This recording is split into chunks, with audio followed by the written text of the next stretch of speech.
ايه اللي بيحصل في النيجر؟ وايه الخناقه الخفيه الموجوده هناك بين القوات الفرنسيه وبين روسيا وتحديدا قوات فاغنر الروسيه؟ خلينا نرجع للبدايه الاول ونعرف ليه اصلا فرنسا موجوده في النيجر على وجه الخصوص، وغرض دول اوروبا من دول افريقيا على وجه العموم. حصل انقلاب يوم 26 يوليو 2023 من الحق الرئاسي على الرئيس المنتخب محمد بازوم، واللي يعتبر موالي للغرب، او بمعنى اصح امريكا حطته في المنصب ده تضمن الامان لفرنسا في النيجر. انزل دلوقتي اعمل لايك وسبسكرايب وخلينا نبدا. انا عصام عبد الحميد وده المفيد.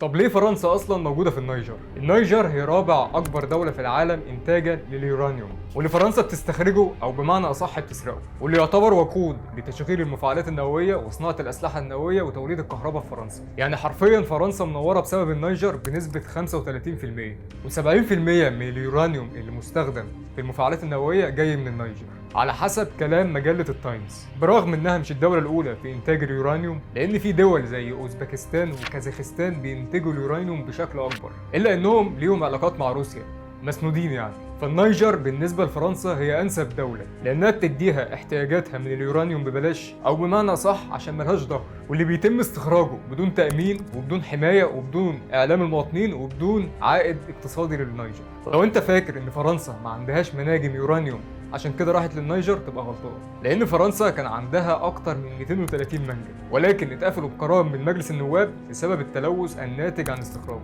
فراحوا للنيجر، يلا نسرقها مش بلدنا واصحابها مغفلين، هم الفرنسيين ممشيين الدنيا كده. فبلد زي دي بالنسبة لفرنسا هي كنز مجاني. يوم 26 يوليو اللي فات ما مرش يوم عادي في النيجر ولا حتى في فرنسا، بسبب ظهور الكولونيل أمادو عبد الرحمن في التلفزيون، وأعلن مباشرة الإطاحة بالرئيس محمد بازوم رئيس النيجر، وتم احتجازه في القصر الرئاسي هو واسرته ووزير الخارجيه، وفرض حظر تجول وغلق الحدود البريه وتعليق تصدير اليورانيوم والذهب لفرنسا. وده اللي قلق ايمانويل ماكرون رئيس فرنسا، لان بازوم كان حليف ليه وبينهم معاهدات بموجبها نشر القوات الفرنسيه جوه النيجر، ولو نجح الانقلاب بشكل كامل فده معناه خروج القوات الفرنسيه من النيجر، واللي عددهم 1500 جندي وضابط. وبالمناسبه مش فرنسا بس اللي ليها قوات جوه، امريكا كمان ليها قاعدتين جوه النيجر بعدد 1100 جندي وضابط. ومش هيبقى فيه يورانيوم تاني بالنسبه لفرنسا، لان النيجر بموارد زي دي المفروض تبقى من اغنى بلاد العالم، ولكن ده مش حقيقي، فده معناه انها تتسرق من فرنسا ومن اوروبا كلها. ماكرون الموضوع بالنسبه له حياه او موت، لان فرنسا خرجت بشكل كلي من دول افريقيه تانية زي مالي اللي حصل فيها انقلاب سنه 2021، وبعد سيطره الجيش المالي على الاوضاع طرد كل القوات الفرنسيه من اراضيه، وخدوا بعضهم وراحوا على قواعد تانية في بوركينا فاسو، واللي برضه حصل فيها انقلاب بعد انقلاب مالي بسنه واحده سنه 2022، وبرضه تم طرد الفرنسيين بشكل كامل. وهنا كده هتفهم ان اللي حصل في مالي وبوركينا فاسو بيتكرر، وكده انت هتفهم ان لو اللي حصل في مالي وبوركينا فاسو حصل تاني في النيجر فده معناه ان فرنسا هتضلم. ومش فرنسا بس، معظم دول اوروبا، واللي اهمهم المانيا واسبانيا وايطاليا، لان فرنسا بتصدر لهم كهرباء. عشان كده الاتحاد الاوروبي بدا يهدد القاده المنقلبين وطالب الجيش بالرجوع على اللي بيعملوه، وهدد بفرض العقوبات الاقتصاديه ومنع المساعدات الماليه للنيجر، غير تهديد منظمه الايكواس بالتدخل العسكري في حاله ان قاده الانقلاب ما رجعوش عن قراراتهم ويرجعوا الرئيس محمد بازوم تاني قبل يوم 6 اغسطس اللي هو النهارده. والايكواس دي منظمه سياسيه اتكونت من 15 دوله افريقيه، واتعملت بهدف حفظ السلام في افريقيا، وبرضه مدعومه من الغرب.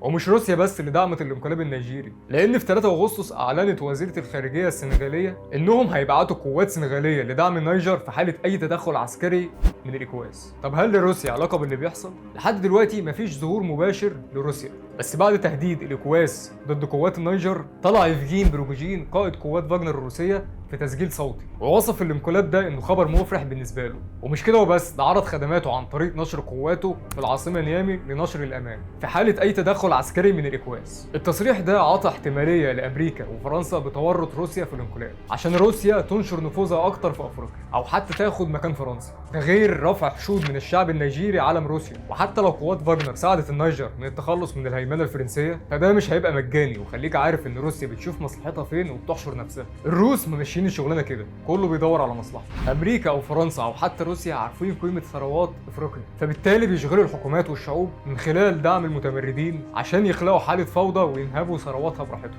يوم الثلاث الموافق 1 اغسطس من نفس السنه اللي احنا فيها، فرنسا وايطاليا اكدوا ضروره اجلاء رعاياهم من النيجر بسبب عدم استقرار الوضع، وده معناه ان الانقلاب النيجيري في طريقه لتنفيذ خططه. ولكن صرحت هيئه الاركان الفرنسيه ان مش هيتم اجلاء الجنود الفرنسيين، ده غير ان لو تم انقطاع اليورانيوم بشكل كامل من اوروبا وبالتالي انقطاع الغاز اللي برضه بيتصدر من افريقيا، فده معناه ان مش بس اوروبا هتضلم، لا وكمان هيموتوا من البرد مع الشتاء اللي جاي. وده يودينا لاحتمالين، اولهم ان اوروبا ترضى بالامر الواقع، اما الاحتمال الثاني انها تلغي العقوبات الاقتصاديه المفروضه على روسيا عشان يتم استيراد الغاز الروسي من جديد. وهنا تفهم ان بوتين علم على امريكا واوروبا كلها وخلاهم يعملوا اللي هو عايزه من غير ما يطلع طلقه واحده. هل شايف ان روسيا ليها علاقه باللي بيحصل؟ في حاله تصاعد الامر ووصوله للصراع المسلح في النيجر، فده هيهدد الدول المجاوره زي ليبيا اللي هتعاني من ظهور الارهابيين من جديد بسبب ظروفها الحاليه، ودوله ثانيه زي الجزائر سواء تجاريا او زياده الهجره الغير شرعيه ليها، باعتبار انها من اغنى الدول في دول الساحل. وده اللي خلى الجزائر تعترض على الانقلاب اللي في النيجر،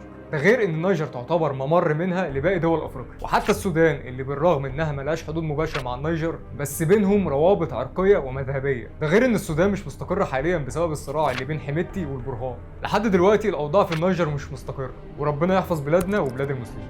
وفي الاخر تتوقع الامور هتوصل لفين؟ وهل شايف ان ده انقلاب ولا تصحيح مسار للنيجر؟ هستنى رايكم في التعليقات. لو عجبك الفيديو ما تنساش تعمل لايك وسبسكرايب. اتشرفت بمتابعتك.